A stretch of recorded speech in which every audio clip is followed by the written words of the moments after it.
হয়ে জীবনের মহাভারত লড়তে হয়। শ্রীকৃষ্ণ বলেন, যে মানুষ ভগবদ গীতা পাঠ করে এবং তার শিক্ষাকে জীবনে কাজে লাগায়, তার সব দুষ্কর্মের প্রভাব ধীরে ধীরে নষ্ট হয়ে যায়। পৃথিবীতে আমাদের সামনে যাই পরিস্থিতি আসুক না কেন, একটাই কাজ করা উচিত, নিজের জীবন পুরোপুরি ঈশ্বরের হাতে তুলে দেওয়া। কারণ আমরা সারা জীবনে যা করতে পারি, তিনি এক মুহূর্তেই তার চেয়েও অনেক বেশি করতে পারেন। ঈশ্বরের ওপর বিশ্বাস রাখো সেই শিশুর মতো, যাকে শূন্যে ছুড়ে দিলে সে ভয় পায় না, বরং হাসে, কারণ সে জানে তাকে ফেলে দেওয়া হবে। শ্রীকৃষ্ণ বলেন, যার কাছে ধৈর্যের শক্তি আছে, তার শক্তির সঙ্গে কেউই পাল্লা দিতে পারে না। আমি জানি আমি কিছু তো বটেই, কারণ ওপরওয়ালা কখনোই কোনো জিনিস অকারণে সৃষ্টি করেন না। যার মধ্যে আশা আছে, সে হাজারবার হারলেও প্রকৃতপক্ষে পরাজিত হয় না। বিজয়ী তারা নয় যারা কখনো ব্যর্থ হয়নি, বরং বিজয়ী তারাই যারা কোনো অবস্থাতেই হার মানতে শেখেনি। মাঠে হেরে যাওয়া মানুষ আবার জিততে পারে, কিন্তু মন থেকে হেরে যাওয়া মানুষ আর কখনোই জয়ী হতে পারে না। শ্রীকৃষ্ণ বলেন, জীবন আসলে একখানা বাঁশির মতো, তাতে বাঁধার ছিদ্র যতই থাকুক না কেন, যে সেই বাঁশি বাজাতে জানে, সে জীবনটাকেও সুন্দরভাবে বাঁচাতে জানে। যার স্বভাব বারবার বদলে যায়, সে কখনোই কারো আপন হতে পারে না, সে সময়ই হোক কিংবা মানুষই হোক। যারা ভেতর থেকে ভেঙে পড়ে, তারাই একদিন ভীষণভাবে শক্ত হয়ে ওঠে। এই দুনিয়ায় মিথ্যে কথা খুব আস্তে বললেও সবাই শুনে ফেলে, অথচ সত্য কথা যত জোরেই বলা হোক, তাতে কান দেওয়ার মানুষ খুব কম। কানাই বলেন, যে তোমার পাশে থাকে তুমিও তার পাশে থেকো, আর যে তোমাকে ঠকায় তাকে নির্দ্বিধায় ছেড়ে দাও। মিষ্টি মিথ্যে বলার চেয়ে তেতো সত্য বলা অনেক ভালো। এতে সত্যিকারের শত্রু পাওয়া যায় ঠিকই, কিন্তু মিথ্যে বন্ধু পাওয়া যায় না। নিজের যোগ্যতার উপর বিশ্বাস রাখো, কারণ নিজের উপর ভরসা শক্তিতে পরিণত হয়, আর অন্যের উপর ভরসা দুর্বলতা হয়ে দাঁড়ায়। কারো সঙ্গে তর্কে জয়ী হওয়ার চেয়ে নীরব থেকে তাকে পরাজিত করাই শ্রেয়। কারণ যে সবসময় তর্ক করতে চায়, সে তোমার নীরবতা সহ্য করতে পারবে না। কারো পেছনে ছুটে বেরিও না, যে চলে যায় তাকে চলে যেতে দাও। যাকে আসতে হবে সে ঠিক ফিরে আসবে। আগে নিজেকে একটু সফল হতে দাও। দুনিয়া তোমাকে ফেলতে পারে, কিন্তু হারাতে পারবে না যতক্ষণ না তুমি নিজে হার মেনে নাও। মানুষ মানুষকে যতটা না ঠকায়, তার চেয়ে বেশি ঠকায় সেই আশা যা সে অন্যের কাছ থেকে করে বসে। কারো স্মৃতিতে দম বন্ধ হয়ে মরার চেয়ে নিজের শক্তিকে নিজের লক্ষ্যে লাগাও, আর এমন সফল হয়ে ওঠো যেন একদিন তোমাকে ছেড়ে যাওয়া মানুষগুলোই আফসোস করে। প্রকৃতির সিদ্ধান্ত নিয়ে কখনো সন্দেহ করো না। যদি শাস্তি পাও, তবে কোথাও না কোথাও ভুলও নিশ্চয়ই হয়েছে।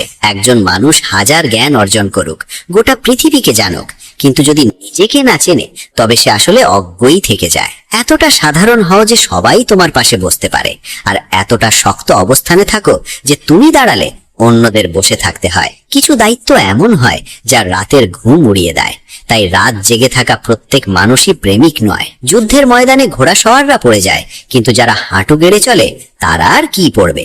চিন্তা আর চিতার মধ্যে পার্থক্য মাত্র এক বিন্দুর। চিতা মৃতকে পোড়ায়, আর চিন্তা জীবিত মানুষকে ধীরে ধীরে জ্বালিয়ে দেয়। যে মানুষ সারাক্ষণ দুঃখের অভিযোগ করে, তার দরজায় দাঁড়িয়ে থাকা সুখও বাইরে থেকেই ফিরে যায়। এমন সময় নিয়ে এসো যখন যারা তোমাকে খোঁটা দিতে সময় নষ্ট করত, তারাই তোমার সঙ্গে দেখা করার জন্য তোমার সময় চাইবে। জীবনের সব অভিজ্ঞতা বইয়ে পাওয়া যায় না, সেগুলো অর্জন করতে হলে জীবনের মুখোমুখি দাঁড়াতে হয়। জীবনে কয়েকটি কথা সব সময় মনে রেখো। আনন্দের সময় কোনো প্রতিশ্রুতি দিও না, রাগের সময় কোনো জবাব দিও না, আর দুঃখের সময় কোনো সিদ্ধান্ত নিও না। গন্তব্যের পথে অর্ধেক গিয়ে কখনো ফিরে এসো না, কারণ ফিরে আসার পথটুকু ঠিক ততটাই দীর্ঘ যতটা এগিয়ে গেলে গন্তব্যে পৌঁছতে। জীবনে কি হবে ভেবে ভয় পেও না, যাই হবে তা এক একটা অভিজ্ঞতা হয়েই আসবে। নিজের মধ্যে সামান্য আত্মসম্মান থাকা খুব জরুরি, নইলে মানুষ তোমার অধিকার থাকা জায়গাতেও তোমাকে দাবিয়ে দেওয়ার চেষ্টা করবে। যদি জীবনে শান্তি চাও, তবে সমস্যা আর সমালোচনাকে নিজের ওপর চেপে বসতে দিও না। যারা পড়ে যাওয়ার ভয় থাকে, তারা কখনোই উঁচুতে উঠতে পারে না। মানুষ অন্যের ভালো দিক দেখলে চুপ থাকে, কিন্তু খারাপ দিকের আলোচনা শুরু হলে বোবারাও কথা বলতে শুরু করে। চাণক্য বলেন, তুমি যতটা সময় অন্যদের নিয়ে নষ্ট করো, সেই সময়টা যদি নিজের পেছনে দাও, তবে জীবনে কাউকে মাথা নত করতে হবে না। মানুষ চিনতে শেখো, কারণ যেমন সব চকচকে জিনিস সোনা নয়, তেমনি ভালো দেখতে হলেই মানুষ সত্য হয় না। কোনো কাজ শুরু করার আগে পর্যন্ত সেই কাজ অসম্ভবই মনে হয়। যে একা চলতে শিখে গেছে, বুঝে নিও সে সাফল্যের দরজায় নিজের প্রথম পা রেখে দিয়েছে।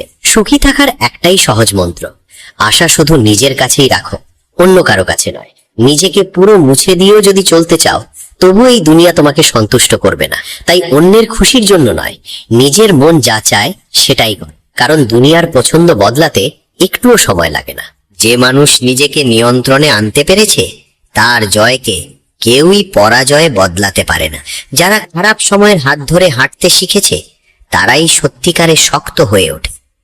কে আপনার আপন সেটা বুঝতে কখনো কখনো অনেক দূর যেতে হয়। সময় পরিস্থিতি দেখে রং বদলায়, আর মানুষ সুযোগ বুঝে। আপনার সবচেয়ে বড় শত্রুও আপনাকে ততটা ক্ষতি করতে পারে না, যতটা করতে পারে আপনার নিজের অবহেলিত চিন্তাধারা। তাই নিজের চিন্তাকে সব সময় নিয়ন্ত্রণে রাখুন। নিজের জীবন নিয়ে কখনো অসন্তুষ্ট হবেন। কে জানে, আপনার জীবনটাই হয়তো অন্য কারো স্বপ্ন। নিজেকে এতটা দুর্বল হতে দেবেন না যেন কারো অনুগ্রহের প্রয়োজন পড়ে। যে কখনো বিপদের মুখ দেখেনি, সে নিজের শক্তির আসল পরিচয়ও কখনো পায় না। জীবনে পড়ে যাওয়াও দরকার, তাতেই নিজের সীমা বোঝা যায়। যখন সাহায্যের জন্য হাত বাড়াই, তখনই বোঝা যায় কে আপন। যে মানুষ হতাশা, একাকিত্ব আর নিঃসঙ্গতাকে জয় করতে শিখেছে, সে বুঝে নিয়েছে একা চলার আসল কৌশল। যাদের সম্পর্কে ভালোবাসার চেয়ে অহংকার বেশি, তাদের জীবন থেকে দূরে রাখাই ভালো। জীবন নিয়ে কখনো অর্থ বা রূপের অহংকার করো না, কারণ দারিদ্র্য আসতে সময় লাগে না, আর দুর্ঘটনায় মুহূর্তের মধ্যেই চেহারা বদলে যেতে পারে। নিজের জীবনকে এতটা সস্তা করে তুলো না যেন 2 পয়সার মানুষ এসে খেলনা ভেবে ছুঁড়ে ফেলে দিয়ে যায়। এই হৃদয়ের দুর্বল জায়গাটা কোথায়, তা বাইরের লোকেরা জানে না, জানে শুধু আপন জনেরাই। আর সেই কারণেই আঘাতটাও আসে সেখান থেকেই। যে মানুষ সারাক্ষণ সমস্যার দাস হয়ে বাঁচে, সে কোনোদিনই নিজের ভাগ্যের নির্মাতা হয়ে উঠতে পারে না। আমি কখনো আমার হাতের রেখায় জড়িয়ে পড়িনি, কারণ আমি জানতাম ভাগ্যে যা লেখা আছে তাও বদলানো যায়। কিছু মানুষ আছে প্রয়োজনের সময় পায়ে ধরে নেবে, আর প্রয়োজন ফুরলেই চিনতেও চাইবে না। অভিজ্ঞতা বলে, একজন বিশ্বস্ত বন্ধু 1000 জন স্বার্থপর আত্মীয়ের থেকেও অনেক বেশি মূল্যবান। খালি পেট আর খালি পকেট মানুষকে যে শিক্ষা দেয়, তা আর কিছুই দিতে পারে না। দুনিয়ার সবচেয়ে বেশি স্বপ্ন ভেঙেছে এই ভয়ে যে লোকে কি বলবে। মিথ্যে আর প্রাণ যত দ্রুতই ছুটুক না কেন, গন্তব্যে শেষ পর্যন্ত পৌঁছায় শুধু সত্যই।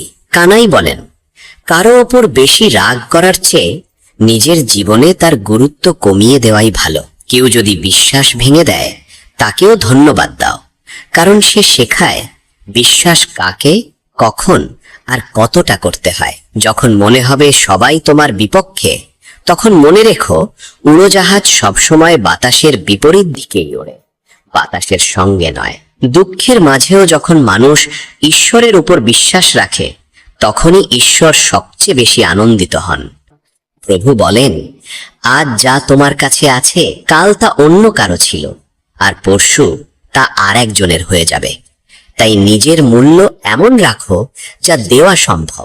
অমূল্য হয়ে উঠলে একা হয়ে যেতে হবে। নীরবতা কোনো মানুষের দুর্বলতা নয়, বরং তার মহত্বের পরিচয়। কারণ যে সহ্য করতে জানে, সে বলতে জানেও। রাগ করার বদলে কেঁদে নেওয়া ভালো, কারণ রাগ অন্যকে কষ্ট দেয়, আর অশ্রু নিঃশব্দে আত্মা থেকে বেরিয়ে হৃদয়কে পরিষ্কার করে।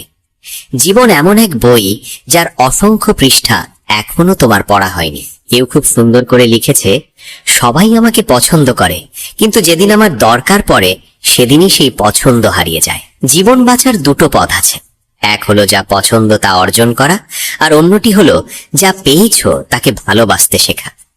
সুখী থাকতে চাইলে নিজের পরিস্থিতি দেখে জীবনের সিদ্ধান্ত নাও। দুনিয়ার দিকে তাকিয়ে সিদ্ধান্ত নিলে দুঃখই সঙ্গী হয়।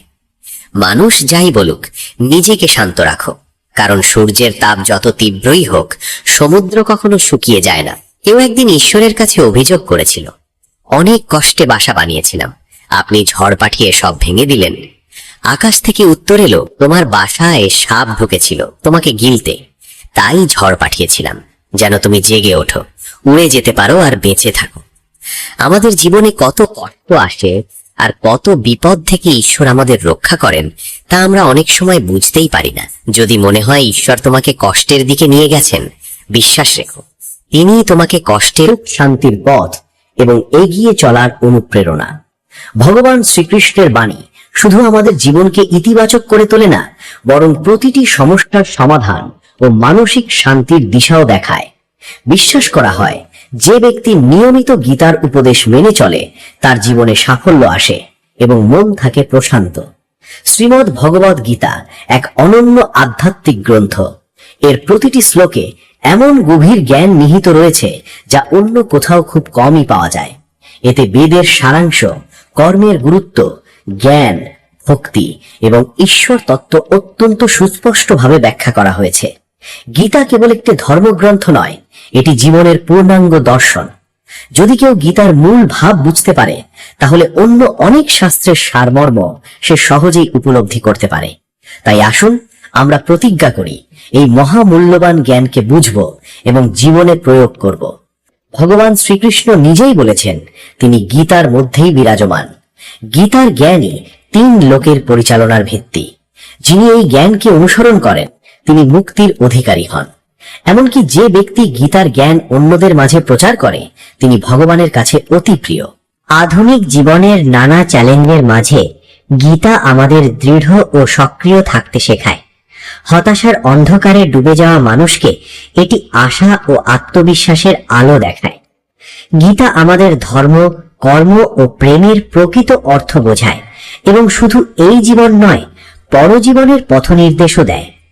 গীতার 18টি অধ্যায় ও 700টি শ্লোক বিশদভাবে পড়া ও বোঝা সবার পক্ষে সহজ নয়। তাই আমরা সহজ ভাষায় তার মূল শিক্ষা আপনাদের সামনে তুলে ধরব, যাতে সবাই এই মহাজ্ঞান থেকে উপকৃত হতে পারেন। আজকের ভিডিওতে আমরা গীতার প্রতিটি অধ্যায়ের মূল শ্লোকগুলোর সহজ ও বিস্তারিত অর্থ তুলে ধরব। এই ভাবনাগুলো শুনলে গীতার আসল বার্তা বুঝতে অনেক সুবিধে হবে। তাহলে আর দেরি না করে শুরু করি শ্রীমদ্ ভগবদ গীতার প্রথম অধ্যায়। প্রথম অধ্যায়ের নাম অর্জুন বিষাদ যোগ। এই অধ্যায় মূলত গভীর মানসিক দ্বন্দ্ব ও দুঃখের কাহিনী। অধ্যায়ের শুরুতেই অন্ধ রাজা ধৃতরাষ্ট্র সঞ্জয়ের কাছে জানতে চান, ধর্মভূমি কুরুক্ষেত্রে যুদ্ধের জন্য প্রস্তুত তার পুত্র এবং পাণ্ডুর পুত্ররা কি করছে। ধৃতরাষ্ট্র চোখে অন্ধ ছিলেন, কিন্তু তার অন্ধত্ব শুধু দৃষ্টির মধ্যেই সীমাবদ্ধ ছিল না। তিনি জানতেন তার পুত্ররা ধর্মের বিরুদ্ধে দাঁড়িয়েছে, তবুও পুত্র মোহে তিনি শান্তির বদলে যুদ্ধকে সমর্থন করেছিলেন। তিনি বুঝতেন শ্রীকৃষ্ণের পাশে দাঁড়ানো মানেই ধর্মের পাশে দাঁড়ানো, তবুও আসক্তির কারণে তিনি অন্যায়ের পক্ষ নেন। আমাদের জীবনেও অনেক সময় ভুল কাজ করতে গিয়ে মনের ভেতর কোথাও না কোথাও ফলের ভয় ও অশান্তি কাজ করে। ধৃতরাষ্ট্রের দুশ্চিন্তা সেই মানসিক অবস্থারই প্রতিফলন। দিব্য দৃষ্টি সম্পন্ন সঞ্জয় যুদ্ধক্ষেত্রের পুরো দৃশ্য দেখতে পাচ্ছিলেন। তিনি রাজাকে জানান যে দুর্যোধন পাণ্ডবদের সুবিশাল ও সুসংগঠিত সেনা দেখে তার গুরু দ্রোণাচার্যের কাছে যান। দুর্যোধন বলেন, পাণ্ডবদের সেনা অত্যন্ত দুঃখভাবে সাজানো হয়েছে। সেখানে বীর যোদ্ধা যেমন ভীম ও অর্জুন আছেন, তেমনি আরো বহু মহারথী যুদ্ধের জন্য প্রস্তুত। অন্যদিকে কৌরব সেনাতেও ছিলেন শক্তিশালী যোদ্ধারা, পিতামহ ভীষ্ম, কর্ণ, অশ্বত্থামা প্রমুখ। উভয় পক্ষই ছিল পরাক্রমশালী। যুদ্ধের সূচনায় ভীষ্মের সিংহনাদের মতো শঙ্খধ্বনি যুদ্ধক্ষেত্র কাঁপিয়ে তোলে। এরপর কৌরব সেনায় ঢাক, ঢোল, মৃদঙ্গের শব্দে চারদিক মুখরিত হয়। জবাবে পাণ্ডব পক্ষ থেকে শঙ্খধ্বনি শোনা যায়। শ্রীকৃষ্ণ তার পাঞ্চজন্য শঙ্খ বাজান, অর্জুন দেবদত্ত, ভীম ভয়ঙ্কর শঙ্খধ্বনিতে নিজের উপস্থিতি জানান দেন। সেই সম্মিলিত শব্দ আকাশ ও পৃথিবীকে কম্পিত করে তোলে। এই সময় অর্জুন যুদ্ধের প্রস্তুতি নিয়ে শ্রীকৃষ্ণকে অনুরোধ করেন, হে অচ্যুতা, আমার রথটি 2 সেনার মাঝে স্থাপন করুন, যাতে আমি দেখতে পারি কারা কারা যুদ্ধ করতে এসেছে। শ্রীকৃষ্ণ রথটি দুই সেনার মাঝে স্থাপন করেন। অর্জুন চারদিকে তাকিয়ে দেখেন তার নিজের কাকা, পিতামহ, গুরু, ভাই, পুত্র, আত্মীয় স্বজন সবাই যুদ্ধের জন্য প্রস্তুত। এই দৃশ্য দেখে তার হৃদয় করুণায় ভরে ওঠে। তিনি বিষণ্ণ কণ্ঠে বলেন, হে কৃষ্ণ, আমার দেহ কাঁপছে, মুখ শুকিয়ে যাচ্ছে, হাতে ধরা গান্ডীব ধনুক পড়ে যাচ্ছে, মন অস্থির হয়ে উঠছে। আমি কোনো শুভ লক্ষণ দেখছি না। অর্জুন বুঝতে পারেন এই যুদ্ধ মানেই প্রিয়জনদের মৃত্যু। তিনি বলেন, আমি বিজয় চাই না, রাজ্য চাই না, সুখও চাই না। যাদের জন্য এই রাজ্য ও সুখ কাম্য, তারাই যদি না থাকে তবে এই জয়ের মূল্য কি? তিনি আরো বলেন, স্বজনদের হত্যা করে আমরা কিভাবে সুখী হব? যদিও লোভে অন্ধ হয়ে তারা অন্যায় করছে, তবুও আমাদের তো ধর্ম বোঝা উচিত। পরিবার ধ্বংস হলে ধর্মও নষ্ট হয়। এই পাপ থেকে আমাদের বিরত থাকা উচিত। অর্জুনের এই গভীর দুঃখ ও দ্বিধাই প্রথম অধ্যায়ের মূল বিষয়। তিনি করুণা, ধর্ম ও নৈতিকতার প্রশ্নে দ্বন্দ্বে জর্জরিত হয়ে পড়েন। শ্রীকৃষ্ণ তার এই মানসিক যন্ত্রণা ও দ্বিধা খুব ভালোভাবেই বুঝতে পারেন। এখান থেকেই শুরু হয় গীতার প্রকৃত উপদেশ, যা অর্জুনকে দুঃখ থেকে জ্ঞান ও কর্তব্যের পথে এগিয়ে নিয়ে যাবে। অর্জুন তার বক্তব্য চালিয়ে যেতে থাকেন। তিনি বলেন, কুল ধ্বংস হলে সনাতন ধর্ম এবং পারিবারিক ধর্ম নষ্ট হয়ে যায়। ধর্ম নষ্ট হলে অধর্ম বাড়তে শুরু করে, আর অধর্ম বাড়লে পরিবারের নারীদের মর্যাদা ক্ষুণ্ণ হয়, সমাজে বিশৃঙ্খলা সৃষ্টি হয়, অবাঞ্ছিত প্রজন্মের জন্ম হয়, যারা আবার পরিবার ও সমাজের পবিত্র রীতিনীতি মানে না। অর্জুন বলেন, যখন পরিবারের ধর্মীয় আচার অনুষ্ঠান বন্ধ হয়ে যায়, যেমন পিণ্ডদান ও জলদান, তখন পূর্বপুরুষরাও কষ্ট ভোগ করেন। কুল ধর্ম নষ্ট হলে মানুষ দীর্ঘকাল দুঃখ ভোগ করে, এমনটাই আমরা শুনে আসছি। তবুও রাজ্য ও সুখের লোভে আমরা নিজের স্বজনদের হত্যা করতে প্রস্তুত হচ্ছি। এটা কত বড় পরিহাস। তিনি আরো বলেন, আমি নিরস্ত্র থাকলেও যদি ধৃতরাষ্ট্রের পুত্ররা আমাকে হত্যা করে, তবুও তা আমার কাছে অধিক সম্মানের হবে, কিন্তু আমি নিজে থেকে তাদের হত্যা করতে চাই না।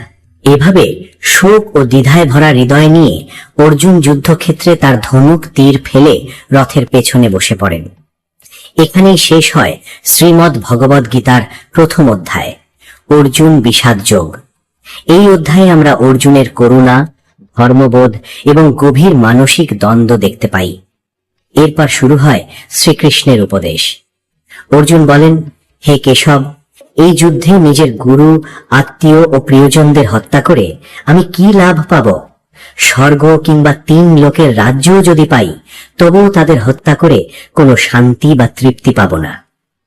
অর্জুনের এই বেদনাময় কথা শুনে শ্রীকৃষ্ণ মৃদু হাসলেন এবং বললেন, হে পার্থ, তোমার হৃদয়ে যে মোহ ও ভয় জন্মেছে তা ক্ষণিকের দুর্বলতা।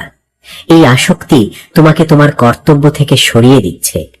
একজন ধর্মনিষ্ঠ যোদ্ধার পক্ষে এই শোক ও দুর্বলতা শোভা পায় না। তিনি বোঝাতে লাগলেন, যা নশ্বর তা একদিন ধ্বংস হবেই, আর যা চিরন্তন তা কখনো নষ্ট হয় না। দেহ নশ্বর, কিন্তু আত্মা অমর। মানুষ যেমন পুরনো বস্ত্র ত্যাগ করে নতুন বস্ত্র ধারণ করে, তেমনি আত্মাও পুরনো দেহ ত্যাগ করে নতুন দেহ গ্রহণ করে। তাই প্রিয়জনের দেহ নিয়ে শোক করো না, কারণ আত্মাকে কেউ হত্যা করতে পারে না। এই গভীর সত্য শুনে অর্জুন ধীরে ধীরে উপলব্ধি করতে শুরু করেন, জীবন ও মৃত্যু একটি চক্র মাত্র। আসক্তি, শোক ও ভয় ত্যাগ করে নিজের ধর্ম ও কর্তব্যে আনন্দ, শান্তি, সংযম, সহনশীলতা, ভালোবাসা, নতুন শক্তি, সঠিক পথ আর তৃপ্তির সূচনা হয়। আর কখন যে মন যন্ত্রণা থেকে মুক্ত হয় টেরও পাওয়া যায় না। যদি প্রভু তোমাকে বেশি অপেক্ষা করান, তবে প্রস্তুত থাকো, কারণ তিনি চাওয়ার থেকেও অনেক বেশি দিতে চলেছেন।